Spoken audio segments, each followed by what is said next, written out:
हाँ जी। कि जैसे एक तो जब ये मुसलमानों को बरगलाया जाता है दुकानदारों के द्वारा कि फास्टेस्ट ग्रोइंग रिलीजन है, एक तो हमने उसकी बात की। दूसरा, एक रीसेंट एक नौटंकी इन्होंने फैलाई कि जो हमारा मजहब है वो तो बड़ा साइंटिफिक है। सो जिस पर कई बार पहले भी चर्चा हुई है कि इसमें जी साइंस कैसे ढूंढ लेते हैं।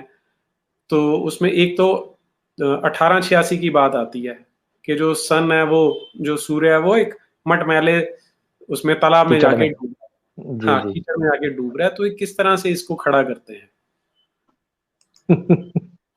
वो मैं एक्चुअली क्या होता है कि जब हमने ये बात उठाई थी तो 2-3 चैनल बने थे जिन्होंने ये कहा कि अंकुर आर्य देखिए कितना झूठ फैला रहे हैं, और हमारा जवाब देने का उन्होंने कोशिश भी की थी। लेकिन आज वो चैनल, मतलब आज क्या 1 साल से वो चैनल बंद है। क्योंकि हम्म जब उन्होंने उसका आंसर किया तो हमने फिर उसके ऊपर बात की। हम्म हमने ये कहा कि वहाँ पे स्पष्ट शब्दों में एक्चुअली क्या है कि ये लोग क्या कहते हैं कि आप लोगों ने उसका तर्जुमा सही से नहीं किया। और हम्म तर्जुमे में ये कहा गया है कि वो तालाब जो था, वो कीचड़ का जो तालाब था, उसके पीछे सूर्य कहीं नीचे चला गया, ना कि हम्म डूब गया। कीचड़ में नहीं धंसा था, वो कीचड़ में नहीं डूबा था। वो व्यक्ति वहां पानी पीने के लिए गया, तो फिर नेक्स्ट डे जब वो दूसरी जगह पे गया तो वहां उसने फिर उसको उगता हुआ भी देखा था। आपने तो नेक्स्ट वर्ष तो आपने पढ़ी ही नहीं है। हम्म जब मैंने उसको मौदूदी का जो अनुवाद है, मैंने वो भी पढ़ा है। फिर फारूक खान का भी पढ़ा है। और देवबंद का जो भावार्थ किया हुआ है उन्होंने, उसका अर्थ किया हुआ है, वो भी मैंने पढ़ा है। तो उसमें स्पष्ट शब्दों में लिखा हुआ है कि कीचड़ के तालाब में हम्म धंसते हुए, उसने लिखा है कि वहां धंसते हुए, कहीं पर है हम्म कि उसमें डूबते हुए। हम्म अलग अलग इंग्लिश में मैंने देखा तो वहां पे धंसते हुए भी है। तो ये अब हम अगर, शेयर हाँ शेयर कर सकते हैं, मैं दर्शकों के साथ शेयर कर जी, दूं अगर स्क्रीन पे तो ज्यादा हाँ, अच्छा रहेगा। Yes yes yes yes. तो इस तरीके, भाई आप साइंस उसमें क्या दिखाना चाहते हैं? और मैं तो इस साइंस को आप छोड़ दीजिए, एक ये बहुत देखिए, सिंपल। जी। ये ना एक हाँ हाँ। तंजील.नेट करके वेबसाइट है जिसमें इन्होंने सारे अलग अलग भाषाओं में ट्रांसलेशन डाली है। हाँ जी। ये है 1886। जी। इनकी सारी ट्रांसलेशन देखेंगे तो सिर्फ एक ये सही इंटरनेशनल वाली है जिसने क्या किया है, until when he reached the setting of the sun he found it, as if bracket में डाल दिया उसने, हाँ ऐसे। setting in a spring of dark mud। लेकिन हम्म। आपने अभी जिनके नाम लिए, जी अब पहले मैं दर्शकों को ये हिलाली एंड खान दिखाता हूँ। जी ये संसार की सबसे ज्यादा बिकने वाली अंग्रेजी ट्रांसलेशन है कुरान की। जी।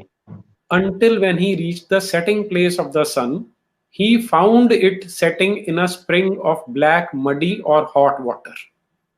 एकदम स्पष्ट है। जी। आपने किनके नाम लिए अभी? मैंने मौदूदी का नाम लिया है और फारूक खान का नाम लिया है। मैं वो भी दिखाता हूँ, ये रहे मौजूदी है यहाँ पर।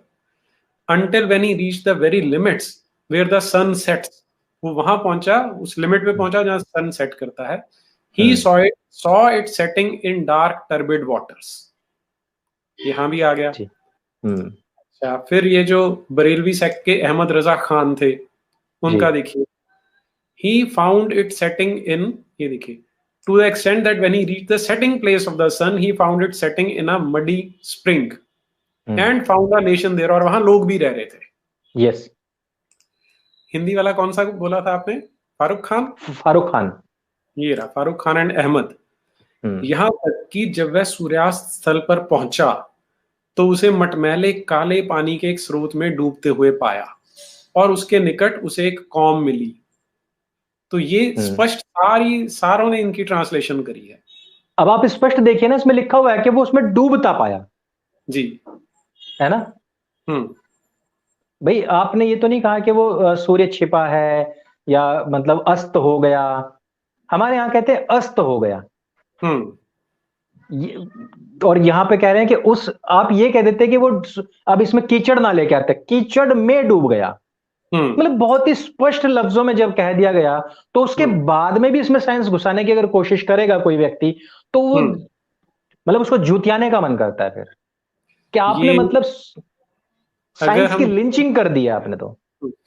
अगर दर्शकों से वो जाकिर नाइक वाला वीडियो शेयर कर लें, ठीक रहेगा? हाँ हाँ बिल्कुल। ये Here are the देखिए। points that William Campbell raised. was regarding Surah Kahf, chapter number 18, verse number 86, that Zulkarnain sees the sun setting in murky water, in turbid water. Imagine sun setting in murky water, unscientific. The Arabic word used here is, it is wajada, meaning it appeared to Zulkarnain. And not to be अब इसमें कमाल देखिए कि हमारे यहाँ पर जिनको हम आइडियल मानते हैं, हमको जिन्हें आदर्श मानते हैं, हम बोलते हैं राजा हरिश्चंद्र हैं। जी जी जी, तो सत्यवादी थे।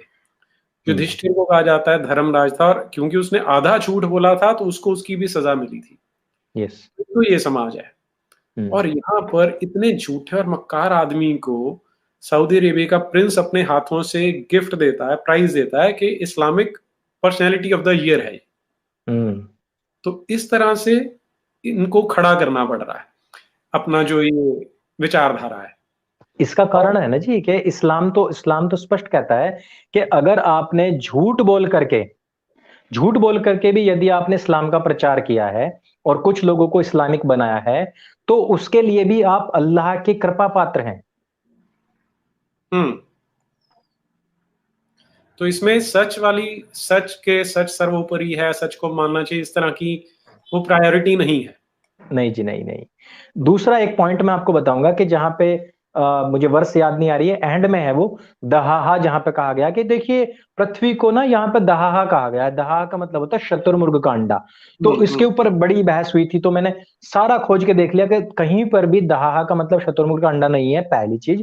और उसका मतलब फैलाना, चटाई की तरह ही, और वो स्पष्ट लफ्जों में लिखा हुआ था। लेकिन मैंने कहा ना कि ये लोग केवल व्यक्तियों की लिंचिंग नहीं करते हैं, गैर इस्लामिक लोगों की लिंचिंग नहीं करते हैं, बल्कि विचारों की भी लिंचिंग करते हैं।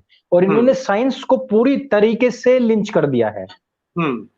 साइंस अभी मैं एक छोटी सी बात है कि जब मोहम्मद गधी के ऊपर बैठ के वहां जन्नत गए, तो जन्नत से वापस भी आए होंगे भाई। जाते हुए तो चलो कुछ नहीं दिखाई दिया होगा, आते हुए तो बहुत कुछ दिखाई दिया होगा। लेकिन पूरी की पूरी कुरान में क्या है कि अरब के अलावा पृथ्वी के किसी क्षेत्र का कोई वर्णन नहीं है। वापस आते समय जो पृथ्वी से दिखाई देता है, सूर्य, चंद्र और तारे, इन तीन के अलावा किसी चीज का जिक्र नहीं है। क्या कोई ग्रह, नक्षत्र, उल्का पिंड यहां से जाते उनको दिखाई नहीं दिए? मैं मान लेता हूं कि बिना ऑक्सीजन सिलेंडर के वो चले गए। कोई व्यक्ति जा नहीं सकता है। प्रकाश की गति से यदि कोई व्यक्ति छोड़िए, कोई कण भी चलता है तो जल जाएगा, पूरी तरीके से जल जाएगा वो। जा ही नहीं सकता है। चलो मैंने मान लिया कि वो ऐसी शील्ड लगा के गए थे कि उन पे वो जले भी नहीं। मैंने मान लिया कि बिना खाने पीने के और वो सारे कुछ किए बिना वो सब कुछ चले गए, एवरीथिंग मैंने मान लिया। अरे भाई, बंदा आंख बंद करके तो नहीं गया होगा ना, देखा तो सब कुछ ही होगा ना। वो तो कह रहे हैं, वर्णन किया है कि मैं तो एक वहां से गुजरा, 7 आसमान मैंने क्रॉस किए। 7 आसमान में तेरे को भले आदमी एक मिट्टी का डला, कुछ उल्का पिंड, कुछ ग्रह, नक्षत्र, तारे कुछ दिखाई नहीं दिया? उसका तो तेने बिल्कुल भी जिक्र नहीं किया। चलो छोड़ो यार, तेने भी जिक्र नहीं किया तो तेरे अल्लाह मियां ने तो देखा होगा, अल्लाह मियां ने तो बनाया है ना, तो उसके बारे में वो बता देते। दिनों के नाम तो ये हमसे चोरी किए हुए हैं, जो कि हमने ग्रहों के नाम पे रखे हुए हैं, वो सारे के सारे इन्होंने चोरी कर लिए। भाई, जहां आपकी साइंस नहीं चलती वहां चोरी कर लो। मैंने कहा ना कि आप हवेली नहीं बना सकते तो चोरी कर लो, आप कार नहीं खरीद सकते तो चोरी कर लो, आप कोई आपको अच्छी लड़की नहीं मिल रही है तो दूसरे की उठा के ले आओ, आपके पास में रिसोर्सेज नहीं है तो दूसरे की जमीन हड़ लो। अरब में था ही क्या? तो इनको लगा कि भारतवर्ष में सोना जवाहरात सब कुछ है, अच्छा खाने पीने को है, शराब है, अंगूर है, खजूर है, नरम पक्षियों का गोश्त है, सुंदर लड़कियां हैं, तो चलो भारत पर कब्जा कर लो। तो लूट खसोट वाला कल्ट है। तो आप लोगों ने क्या किया कि जहां आपको ये लगता है कि साइंस ने कुछ इजाद कर दिया, वहां आप तुरंत अपना उठा के क्लेम कर दो कि ये तो ऑलरेडी कुरान में बताया गया है, यानी कि तुरंत उसको लूटने की कोशिश कर लो। अरे भाई, अपनी तरफ से आपने क्या दिया है? अपनी तरफ से तो आप पंचर जोड़ने तक की तालीम ना दे पाए, वो भी आपने दूसरों से चोरी की हुई। तो ये है क्या कि झूठ बोलना, चोरी करना, जारी करना, दूसरों की चीजों के ऊपर अधिकार जमा लेना, दूसरों की अच्छी चीजों को ऑक्यूपाई अपनी तरफ से बता देना कि भाई हमारे यहां से दिया गया है। कोई अच्छी बात हो कि तो हमारी कुरान में पहले बताई गई है। कुरान से पहले क्या वो चीज नहीं थी? कुरान से पहले क्या, जो कहते हैं कि कुरान में ये अच्छी बात बताई गई, वो अच्छी बात बताई गई, क्या कुरान से पहले वो अच्छी बात नहीं बताई गई थी? बताई गई थी, ऑलरेडी बताई गई थी। कुरान एक्चुअली खुद एक चोरी की किताब है, ये टोटली कॉपी पेस्टेड है। इसमें जो नई चीजें हैं वो केवल वो हैं जो मोहम्मद और आयशा का जिक्र है, मोहम्मद और चाचा की लड़ाई है, जो आपको 111वें शायद वो सूरा है, उसमें 111वें या शायद 112वें में जो वहां पे खूब लड़ाई उनकी चलती है, वो चीजें हैं सिर्फ। नहीं तो अबू लहब हाँ, हाँ, नहीं तो तौरात से, इंजील से, इन सब चीजें से, जो बाइबल के जो पार्ट थे, उन सब से चोरी कर करके, उनमें थोड़े बहुत तब्दीली करके इसने इस किताब को बनाया है। तो ये वाकई में पूरी तरीके से चोरी, झूठ, जारी, लुटेरगर्दी के ऊपर टिका हुआ कल्ट है, और ऐसे लोगों को ये खूब प्रेज भी करते हैं, और उनको खूब बुके तो छोड़िए आप, उनको अरबों करोड़ों रुपए दिए जा रहे हैं।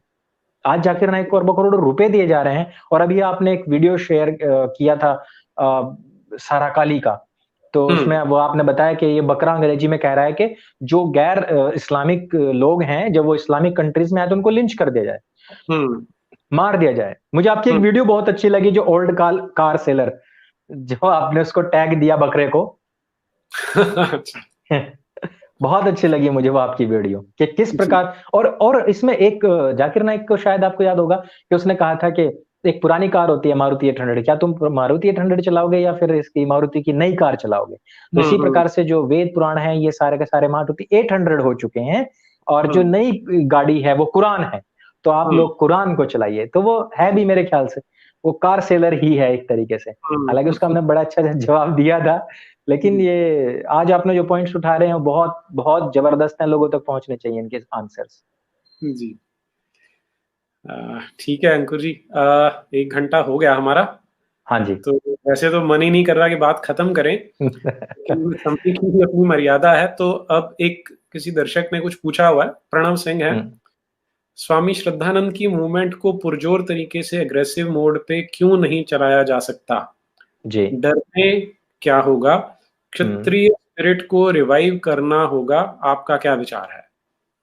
मेरा विचार इस मामले में बहुत पॉजिटिव है, लेकिन तुष्टीकरण की राजनीति के चलते हुए लोगों में थोड़ा सा ये डर का समझिए कि भाव है कि कहीं ना कहीं ये उल्टा हम ही लोगों के ऊपर पड़ जाता है।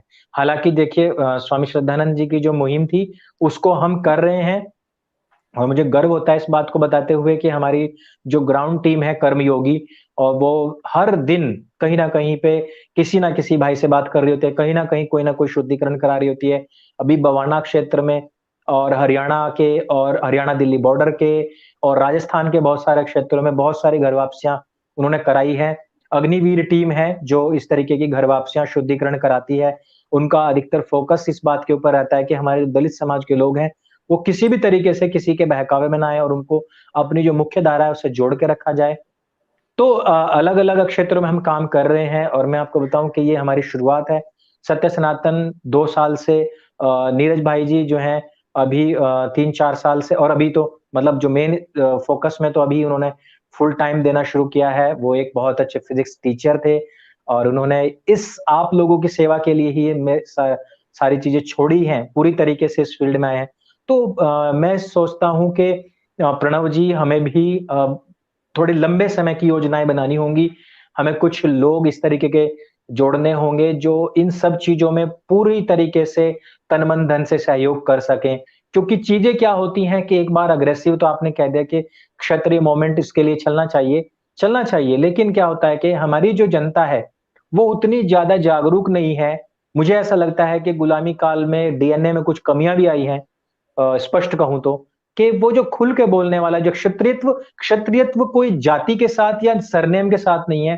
क्षत्रियत्व तो खून में है, क्षत्रियत्व हमारे आरबीसी डब्ल्यूबीसी में होना चाहिए, क्षत्रियत्व हमारे रोम रोम में होना चाहिए।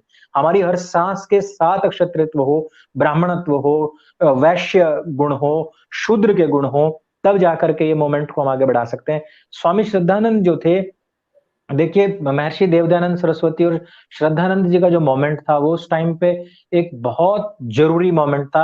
आज के समय में हमें हजारों श्रद्धानंद चाहिए, हम उनके पैर की जूती के बराबर नहीं है।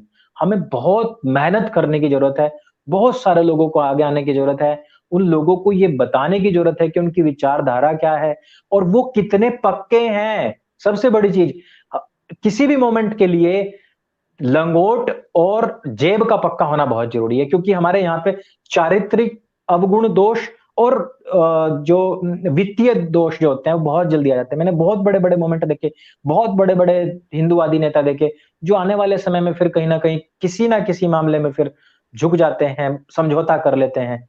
वो चीज़ नहीं होनी चाहिए। आजकल बड़े-बड़े संगठन मदरसे खोल रहे हैं उत्तराखंड में, मैंने देखा है। समाचार बन रहे हैं बड़े-बड़े, भाई बंधुत्व का, भाईचारे का संदेश दिया जा रहा है। ये सब चीज़ें ऐसी हैं कि हमें बड़ा दुःख होता है कि जब वो मोमेंट्स खड़े हुए थे, जब वो संगठन खड़े हुए थे, तो हमें बड़ी उम्मीद थी। वैसी उम्मीद जैसी भगत सिंह को असहयोग आंदोलन से थी। लेकिन फिर क्या होता है, उन आंदोलनों का गर्भपात हो जाता है। तो वो जब गर्भपात होता है ना, तो बड़ी समस्या होती है। इसलिए इस मोमेंट को चलाने के लिए हजारों श्रद्धानंद की आवश्यकता है और उस मोमेंट के लिए हम लगे हुए हैं। आप जैसे भाई बंधु जब सामने आएँगे, तो एग्रेसिव मोड में भी काम हो जाएगा।